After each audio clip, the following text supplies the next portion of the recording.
మామూలు సమయంలో చాలా మంది నేతలు పెద్ద నాయకులం అని గొప్పలు చెప్పుకుంటూ వెనక 10 మందితో తెగ హడావిడి చేస్తుంటారు. కానీ ప్రజలు ఆపదలో ఉన్నప్పుడు మాత్రం ఎక్కడా కనిపించరు. తమని నమ్ముకున్న ప్రజల కోసం ఎప్పుడూ అందుబాటులో ఉండి వాళ్ళ కష్ట సుఖాల్లో తోడుండే నేతల్ని మాత్రం ప్రజలు ఎప్పటికీ మర్చిపోరు.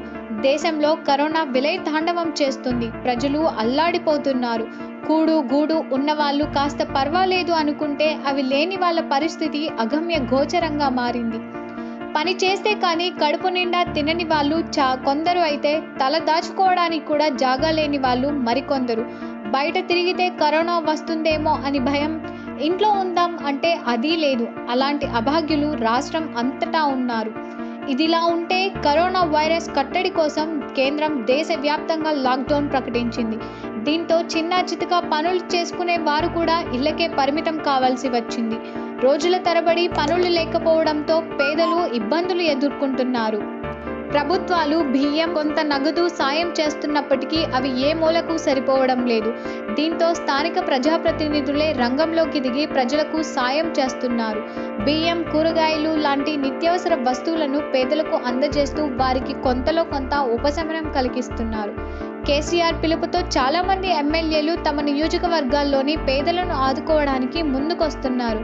కానీ ఎక్కువగా రోడ్ల వెంబడి ఉన్న ప్రాంతాలకే వీరి సాయం పరిమితం అవుతుందనే విమర్శలు వస్తున్నాయి. కానీ ములుగు ఎమ్మెల్యే సీతక్క మాత్రం దీనికి భిన్నంగా మరోమారు తన మార్కును చూపించారు. ఏజెన్సీలోని ఆదివాసీలకు నిత్యావసర సరుకులు పంపిణీ చేస్తూ వారి ఆకలి తీరుస్తున్నారు. కరోనా కారణంగా పస్తులుంటున్న ఆదివాసీలను ఆదుకునేందుకు సీతక్క చేస్తున్న కార్యక్రమాలు మిగిలిన ప్రజాప్రతినిధులకు స్ఫూర్తినిస్తున్నాయి.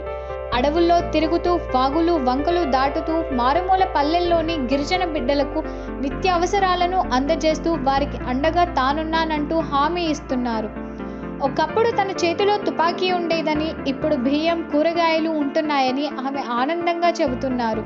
ములుగు జిల్లాలో ఇద్దరికీ కరోనా వైరస్ పాజిటివ్ వచ్చింది. ఏటూరు నాగారం, వస్త్రా ప్రాంతాలకు చెందిన వారు ఢిల్లీలోని నిజాముద్దీన్ మర్కజ్ ప్రార్థనలకు వెళ్లి వచ్చారు.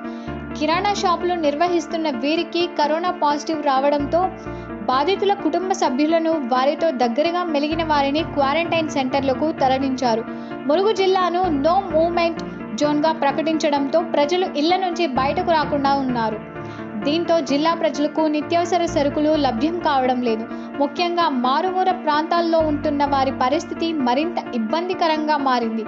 వారికి ఎమ్మెల్యే సీతక్క అండగా నిలుస్తున్నారు.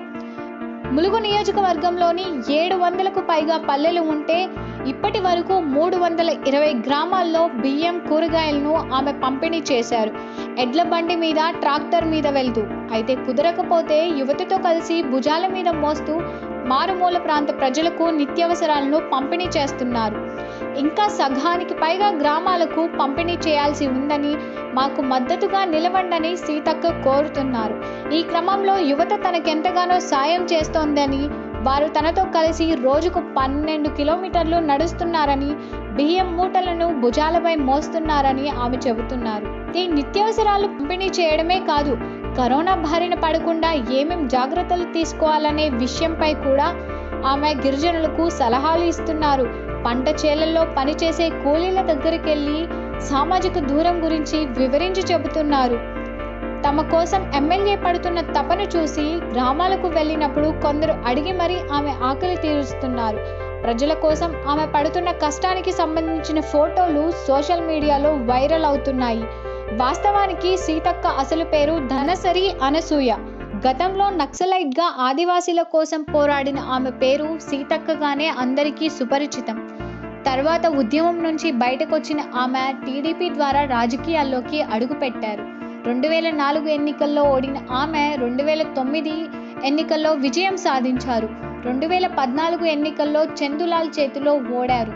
తెలంగాణలో టీడీపీ మనుగడ ప్రశ్నార్థకం కావడంతో రేవంత్ రెడ్డి ఇతర నాయకులతో కలిసి కాంగ్రెస్ పార్టీలో చేరారామె. గత అసెంబ్లీ ఎన్నికల్లో టీఆర్ఎస్ అభ్యర్థి అజ్మీరా చందులాల్పై సీతక్క విజయం సాధించారు. తెలంగాణ సీఎం కేసీఆర్ను అసెంబ్లీలోనే మాస్కుల గురించి ముందుగా ఆమె హెచ్చరించారు. ఆల్ ఇండియా మహిళా కాంగ్రెస్ జనరల్ సెక్రటరీగా ఆమె ప్రస్తుతం కొనసాగుతున్నారు.